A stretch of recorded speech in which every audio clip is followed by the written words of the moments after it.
Hi students. पिछले video में मैंने सीवी रमन के बारे में एक शॉर्ट समरी के रूप में आपको समझाया था उनके बारे में। उम्मीद है कि आप लोगों ने उनके बारे में और विस्तृत रूप से पढ़ लिया होगा। और आज मैं कुछ जो इम्पोर्टेंट क्वेश्चंस हैं उनके बारे में डिस्कस करना चाहूँगा जो आपके एग्ज़ाम में आ सकते हैं, तो उसको मैं बताना चाह रहा हूँ। जैसा कि आप देख रहे होंगे, a great scientist show science of greatness even in is boyhood, is it true? आप sir CV Raman support your answer with examples. क्या आप एक महान वैज्ञानिक के रूप में जो ग्रेटनेस है उसको आप सीवी रमन के बचपन से ही देख के बता सकते हैं? क्या यह सत्य है जैसा कि सीवी रमन के साथ हुआ था? अपना आंसर एग्जाम्पल के साथ बताना है। तो इसका आंसर क्या कर रहा है कि sir CV Raman was greatly interested in science from his boyhood. जैसा कि आपको पता है कि सीवी रमन जो है विज्ञान की प्रति रुचि इनकी बचपन से ही थी। As a boy he had made the model of dynamo. जब वो बचपन में ही ये छोटे थे, बच्चे थे, तभी इन्होंने डायनेमो का मॉडल बना दिया था। He was so interested in science, वे साइंस से बहुत अधिक उनकी रुचि थी। That he wanted to know the truth of everything. और ऐसे बहुत सारे एग्जाम्पल्स हैं जिनसे पता चलता है कि हर चीज़ की सत्यता वो जानना चाहते थे। ऐसा कि साइंटिस्ट ऐसा करते हैं, वो सत्यता हमें प्रयोग के द्वारा, साक्ष्य के द्वारा बताते हैं। ये गुण उनके अंदर बचपन से ही था। इन बीए ही टुक फिजिक्स, और बीए में इन्होंने क्या किया, फिजिक्स लिया था। In spite of the opposition of relative. जैसा कि आपको पता है कि इनके रिश्तेदार जो बोलते थे कि फिजिक्स नहीं पढ़ पाएंगे ये, इनको आर्ट्स में जाना चाहिए, लेकिन उन्होंने क्या किया था, फिजिक्स लिया था। वाइल स्टडिंग एमए फिजिक्स, जब वो एमए फिजिक्स से कर रहे थे तो he did research work and publish the results in a scientific journals. उन्होंने बहुत सारे रिसर्च किए और उनको जो है वैज्ञानिक जो पत्रिका थी उसमें उन्होंने प्रकाशित करवाया था। These evidences reflect that he showed signs of his greatness even in his boyhood। और ये सब चीज़ें ये शो करती हैं कि ये बचपन से ही क्या थे, और बचपन से ही ये महान वैज्ञानिक के जो लक्षण थे वो इनके अंदर दिख रहे थे। तो ये क्वेश्चन आपको समझ में आ गया होगा। और दूसरा क्वेश्चन आप देख रहे हैं, why did Raman begin his career as deputy accountant general and not as a scientist. कह रहा है कि रमन ने अपना करियर डेप्यूटी अकाउंटेंट जनरल के रूप में क्यों शुरू किया, न कि एक वैज्ञानिक के रूप में। तो इसका आंसर है कि after his M A physics, यानी एम ए फिजिक्स के करने के बाद Raman wanted to go to Britain. Raman Britain जाना चाहते थे और फॉर हायर स्टडी, यानी उच्च शिक्षा के लिए। बट हिज पुअर हेल्थ, जैसा कि बताया गया था कि उनका स्वास्थ्य बड़ा ख़राब रहता था, तो पुअर हेल्थ के कारण डिड नॉट अलाउ हिम, यानी उनको ये अनुमति नहीं मिली। He was very much disappointed, बहुत ज़्यादा निराश भी हुए थे। Due to excessive forcing of his relatives, यानी उनके जो रिश्तेदार थे जो उनके ऊपर उन्होंने बहुत ज़्यादा दबाव बनाया। ही टूक अ कम्पिटिटिव एग्जामिनेशन, उन्होंने प्रतियोगी परीक्षाओं में भाग लिया। And got the job of deputy accountant general, और उसके बाद उन्होंने डेप्यूटी अकाउंटेंट जनरल की पोस्ट उनको मिली थी, उस जॉब को उन्होंने ग्रहण किया था। It was not a fit job for scientific minded person, और एक वैज्ञानिक दिमाग वाले व्यक्ति के लिए, वैज्ञानिक व्यक्ति के लिए ये जॉब उनके लिए सुटेबल नहीं था। He felt like a fish, वे एक मछली की तरह अपने आप को महसूस कर रहे थे जिसको आउट ऑफ वाटर, जल के बाहर रख दिया जाता है। And waited for a good opportunity in science, और लगातार वो उसके बाद साइंस में अपॉर्चुनिटी जो अवसर है वो ढूंढ रहे थे। तो इसके आधार पर इस क्वेश्चन का जवाब हम दे सकते हैं। नेक्स्ट है, all his relatives thought that his life as a scientist had come to an end. जैसा कि उन्होंने रिलेटिव्स ने सोचा कि उनका जो साइंटिस्ट के रूप में जीवन है वो समाप्त हो गया है, जैसा कि हमने समरी में देखा था। तो when did they think so, उन्होंने ऐसा कब सोचा? Why when did he regain his life as a scientist, और उन्होंने फिर से जो है साइंटिस्ट के रूप में उन्होंने अपने जीवन को कैसे आगे बढ़ाया? तो रमन, इसका आंसर है Raman was greatly interested in science. Raman जो है साइंस में बहुत ज़्यादा इंटरेस्टेड थे। So he wanted to go to Britain, इसलिए ब्रिटेन जाना चाहते थे हायर स्टडी के लिए आफ्टर कंप्लीटिंग हिज एमए, यानी एमए करने के बाद फिजिक्स से। लेकिन उनका जो हेल्थ था, अभी बताया था हमने कि बहुत ख़राब हो गया था, and he could not go, और वो नहीं जा सके। इसी समय उनके जो रिलेटिव्स है उन्होंने फोर्स किया कि अब जो साइंटिस्ट के रूप में इनका जीवन है समाप्त हो गया है। और ये सबसे बड़ी डिसअपॉइंटमेंट भी थी। ऐसा भी क्वेश्चन बन सकता है कि what was the greatest disappointment of his life. तो आप इसका जवाब दे सकते हैं कि वो ब्रिटेन हायर स्टडी के लिए नहीं जा पाए। तो ये उनकी सबसे बड़ी निराशा थी उनके जीवन की। तो इसी से मेरे रिलेटिव्स ने उनको फोर्स किया और कहा कि अब तुमको आर्ट साइंस से पढ़ना चाहिए। आर्ट से यानी उन्होंने अकाउंटेंट्स मतलब इकोनॉमिक्स से पढ़ाई शुरू की। उन्होंने प्रतियोगी परीक्षाओं में भाग लिया। और लेकिन बाद में क्या हुआ, जब वे डिप्टी अकाउंटेंट जनरल के पोस्ट पे थे, स्पेशल अकाउंटेंट जनरल की पोस्ट पे भी मिली हुई थी। तो उसी समय जो है 4 साल के अंदर ही जब वो कार्य कर रहे थे तभी उनको professor of physics bye Calcutta university के द्वारा उनको जो है पोस्ट मिला। और उन्होंने तुरंत क्या किया, अपना जो डिप्टी अकाउंटेंट जनरल की पोस्ट थी, जो स्पेशल अकाउंटेंट जनरल की पोस्ट मिलने वाली थी, उसको छोड़ के तुरंत वो विज्ञान के क्षेत्र में चले गए। तो ये सब एग्जांपल्स हैं जिनके द्वारा हम बता सकते हैं कि रिलेटिव्स ने तो उनको फोर्स किया था, लेकिन उन्होंने साइंटिस्ट के रूप में जो जीवन था उसको उन्होंने स्वीकार किया था। कह do you like Raman as the deputy accountant general और रमन एज ए रिसर्चर? कह रहा है कि और ऐसा है तो क्यों? कह रहा है कि आपसे ये भी क्वेश्चन पूछा जा सकता है कि रमन को आप डिप्टी अकाउंटेंट जनरल के रूप में पसंद करते हैं अथवा जो है रिसर्चर के रूप में। तो रिसर्चर के रूप में अगर करते हैं तो क्यों, और वो करते हैं तो क्यों, इसके बारे में तो जैसे इसमें आंसर दिया है कि I like Raman as a researcher. मैं रमन को रिसर्चर के रूप में जानना चाहता हूँ।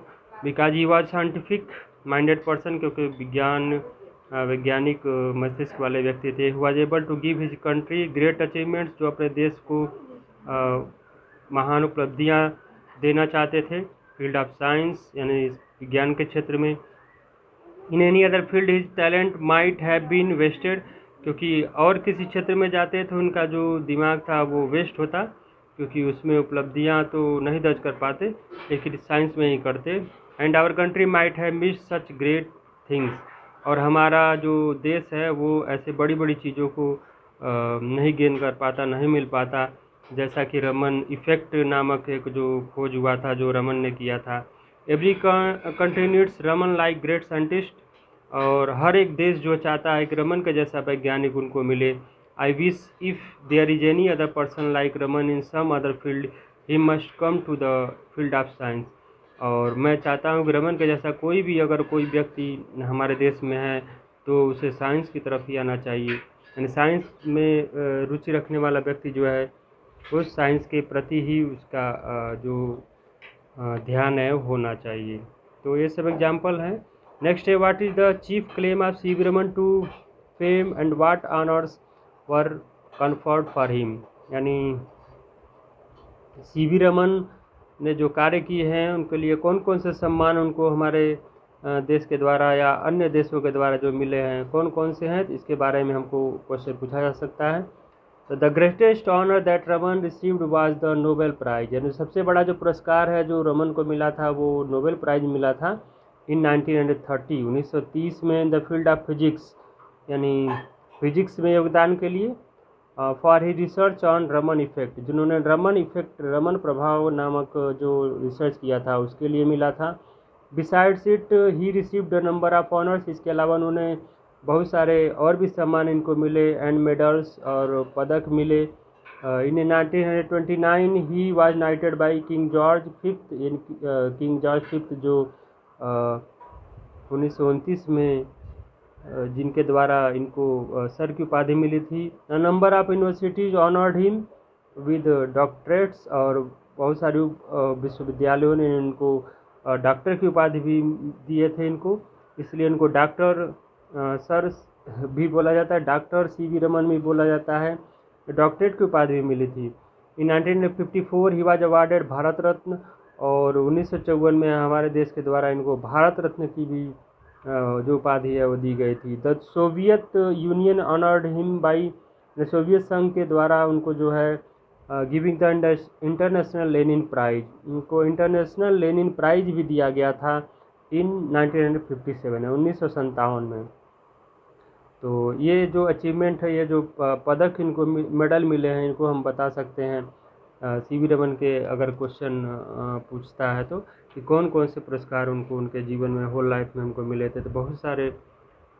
इसके बाद जो है इम्पॉर्टेंट इवेंट्स जो रमन के जीवन के हैं, इसको भी पूछा जा सकता है। एक बार क्वेश्चन ये पूछा गया है, जैसा कि मुझे पता है। तो कह रहा list the important events in Raman's life, यानी जो महत्वपूर्ण घटनाएं रमन के जीवन में हुई थी उसके बारे में बताने के लिए कह रहा है। फ्रॉम बर्थ टू डेथ, यानी जन्म से लेके मृत्यु तक। In the chronological order, in the years in which they happened, यानी जिस इस वर्ष में, यानी शुरुआत से, जब से इनका जन्म हुआ उसके बाद से मृत्यु तक जो भी इनको कार्य इनके जीवन में हुए हैं उसको पूछ रहा है। जैसा कि आप देख रहे हैं कि आंसर में 1888 में बर्थ हुआ ऑन 7 नवंबर 1888 में। 1900 यानी 1900 में इन्होंने मैट्रिकुलेशन पास किया 12 साल की अवस्था में, जैसा बताया गया था। 1902 में इन्होंने इंटरमीडिएट पास किया है, और 1904 यानी 1904 में इन्होंने बीए किया फिजिक्स से, और 1907 में एमए किया है फिजिक्स से जनवरी 1907 में। उसके बाद 1907 में ही उन्होंने the job of the deputy accountant general, यानी बाहर नहीं जा पाए थे ना, जून 1907 में इन्होंने डेप्यूटी अकाउंटेंट जनरल की भी पोस्ट प्राप्त की थी प्रतियोगी परीक्षाओं को पास करके। 1911 में अपॉइंटेड स्पेशल अकाउंटेंट जनरल, और 1911 में इनको स्पेशल अकाउंटेंट जनरल की पोस्ट मिली थी, ऑफर किया गया था, और जो पोस्ट एंड टेलीग्राफ से संबंधित था। And after some time the job of the professor of physics, और 1911 में ही इनको जो फिजिक्स के प्रोफेसर की जॉब थी कलकत्ता यूनिवर्सिटी के द्वारा, वो भी प्राप्त हुई थी। तो 1911 में ये प्रोफेसर बने थे। और 1929 में knighted by King George Fifth, यानी किंग जॉर्ज फिफ्थ के द्वारा इनको उपाधि मिली थी। 1929 में सर की उपाधि इनको दी गई थी।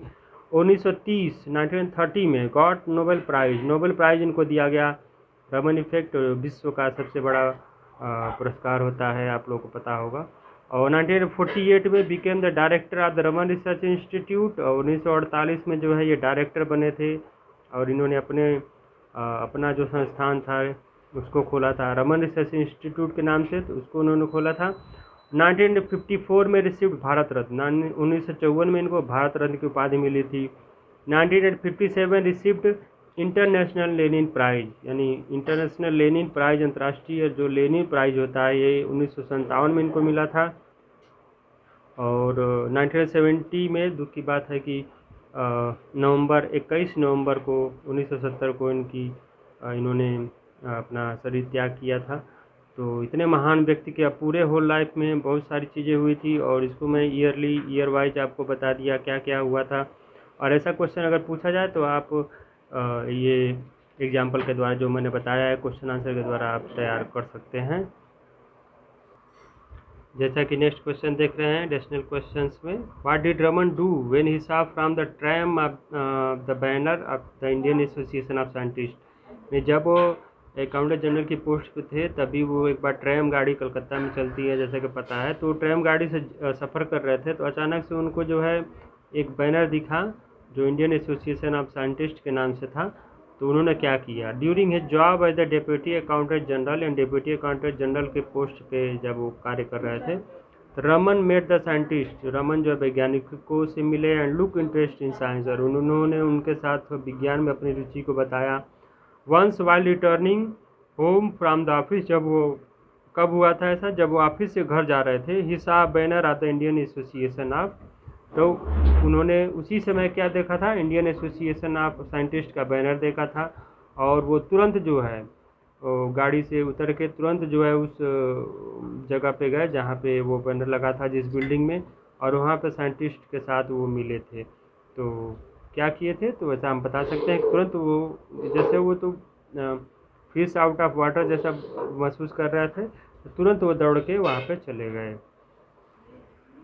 जैसा कि आगे भी आप देख रहे हैं कि Raman jumped out of the tram से तुरंत वो एक तरह से कूद के गए, वेंट इनटू द बिल्डिंग, और बिल्डिंग में गए, एंड मेट द साइंटिस्ट से मिले, हु हैड गैदर्ड देयर, जो वहाँ पे इकट्ठा हुए थे। This event shows his great interest in science, ये दिखाता है कि वो उनकी जो रुचि थी विज्ञान में बहुत ज़्यादा थी।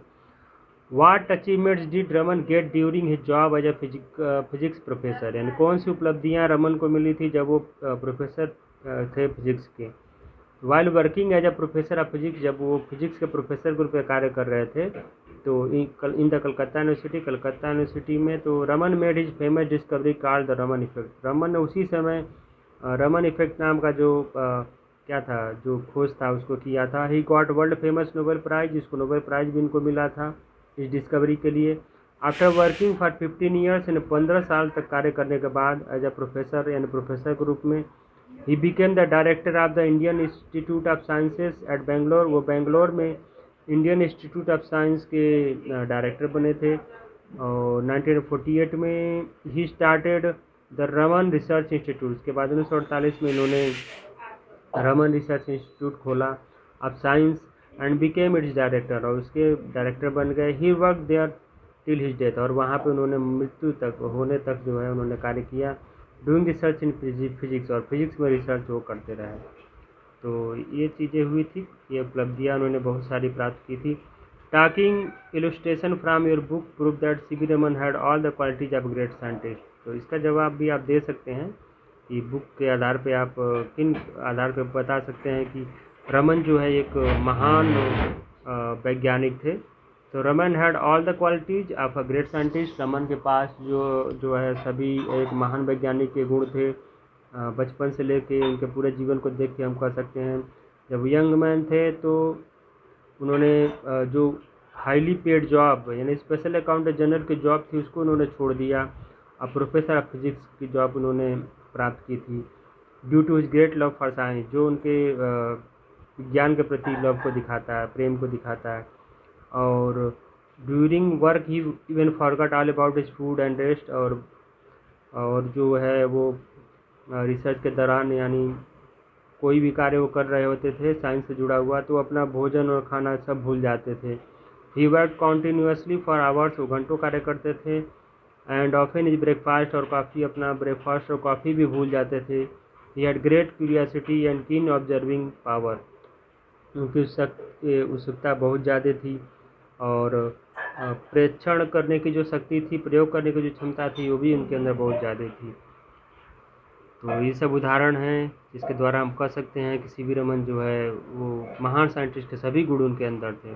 करा मेडिटेरेनियन सी जो है वो सर सी वी रमन के ऊपर कैसे प्रभाव डालता था, इसके बारे में क्वेश्चन है। तो during a voyage to Europe, यानी जब यूरोप की यात्रा पर जा रहे थे, रमन सा द वंडरफुल ब्लू, जिन्होंने एक आश्चर्यजनक नीला रंग जो था मेडिटेरेनियन सी ने समुद्र के मध्य में उन्होंने देखा।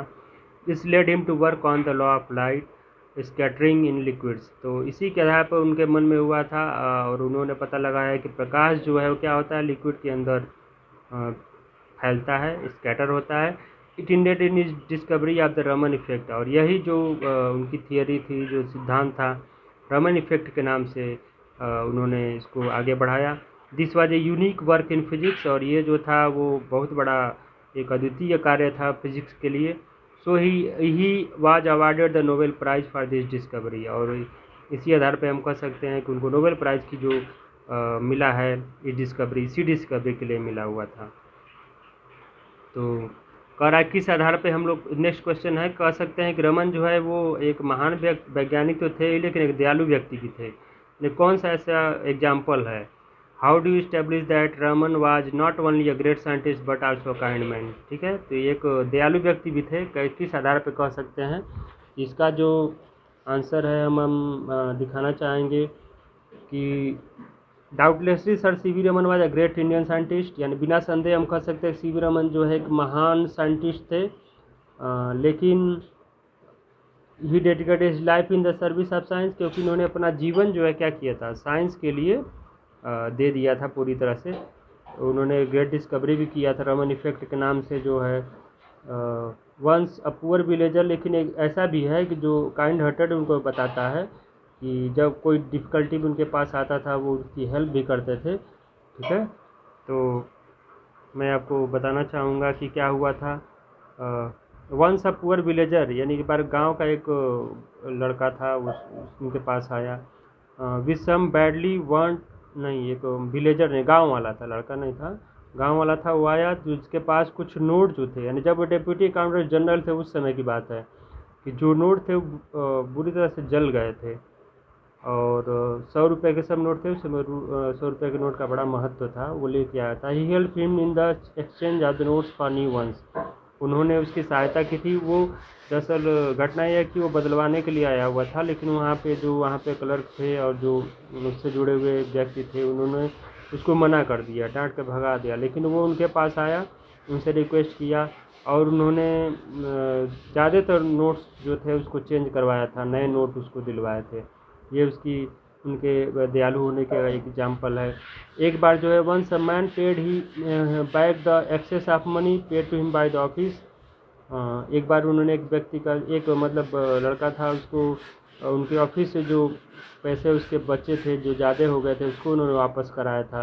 Raman appreciated his honesty and admitted him to the institute. और रमन ने उसकी ईमानदारी से प्रसन्न होकर उसको अपने संस्थान में उसका एडमिशन भी कराया था। दरअसल ये शॉर्ट में दिया हुआ है, इसको मैं बताना चाहूँगा कि एक लड़का जो है वो टेस्ट दिया था। टेस्ट में वो फेल हो गया था, लेकिन वो फीस वगैरह जब जमा कर रहा था, एंट्रेंस वगैरह जब कर रहा था, तो उसके कुछ पैसे जो है भूलवश छूट गए थे, उनके ऑफिस में थे। और इनको जानकारी हुई, क्लर्क वगैरह, तो उन्होंने नहीं बताया, लेकिन बाद में उनको पता चला, तो उनको जानकारी हुई, तो उन्होंने वो पैसे उस बच्चे को, नहीं बच्चा अधिक पैसा लेके चला गया था, सॉरी, वो बच्चा जो है पैसा अधिक लेके चला गया था। ये घटना ये बता रही है। तो पैसा जब अधिक लेके चला गया था, तो बच्चा फेल तो हो गया था, लेकिन उसके मन में ईमानदारी थी, तो वापस आया वो पैसा वापस करने के लिए, ठीक है। तो एक्सेस मनी जो है ऑफिस से मिल गया था, तो वो पैसा वापस करने के लिए आया।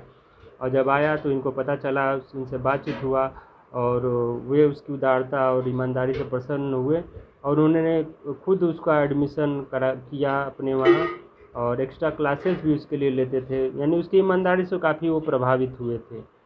तो ये सब चीज़ें हैं जो उनके एज ग्रेट साइंटिस्ट, वे एक जो है काइंड हार्टेड पर्सन भी थे, इन सब चीज़ों को ये बताता है। तो इन क्वेश्चन आंसर्स के द्वारा मुझे उम्मीद है कि आपको कुछ चीज़ें क्लियर हो गई होंगी सी वी रमन के बारे में, और भी ज़्यादा एग्ज़ाम के लिए तैयारी आपकी अच्छी हो जाएगी। और जो भी क्वेश्चंस मैंने बताए हैं, मैं इसका नोट्स भी आपको ग्रुप में डाल दूंगा, तो इसको आप लोग आसानी से लिख के तैयार कर सकते हैं। और एग्ज़ाम के नज़रिए से ये वीडियो काफ़ी महत्वपूर्ण है, तो इस वीडियो को आप एक आध बार देख लें तो ज़्यादा सही रहेगा। और वीडियो के ऊपर आप लाइक और कमेंट ज़रूर करें, कम से कम कमेंट जो भी आपको समझ में, अपना नाम लिखें या जो भी चीज़ें हैं कमेंट करेंगे, तो मुझे भी थोड़ा उत्साह बढ़ेगा। ऑनलाइन क्लासेस मान लीजिए मजबूरी है, कराना ही पड़ रहा है, और किसी तरह आपकी क्लासेस संपन्न करानी ही है, तो आप जो है ये वीडियो ज़रूर देखें और कमेंट ज़रूर करें। तो चिल्ड्रन, नेक्स्ट वीडियो में फिर मिलते हैं, तब तक के लिए गुड बाय।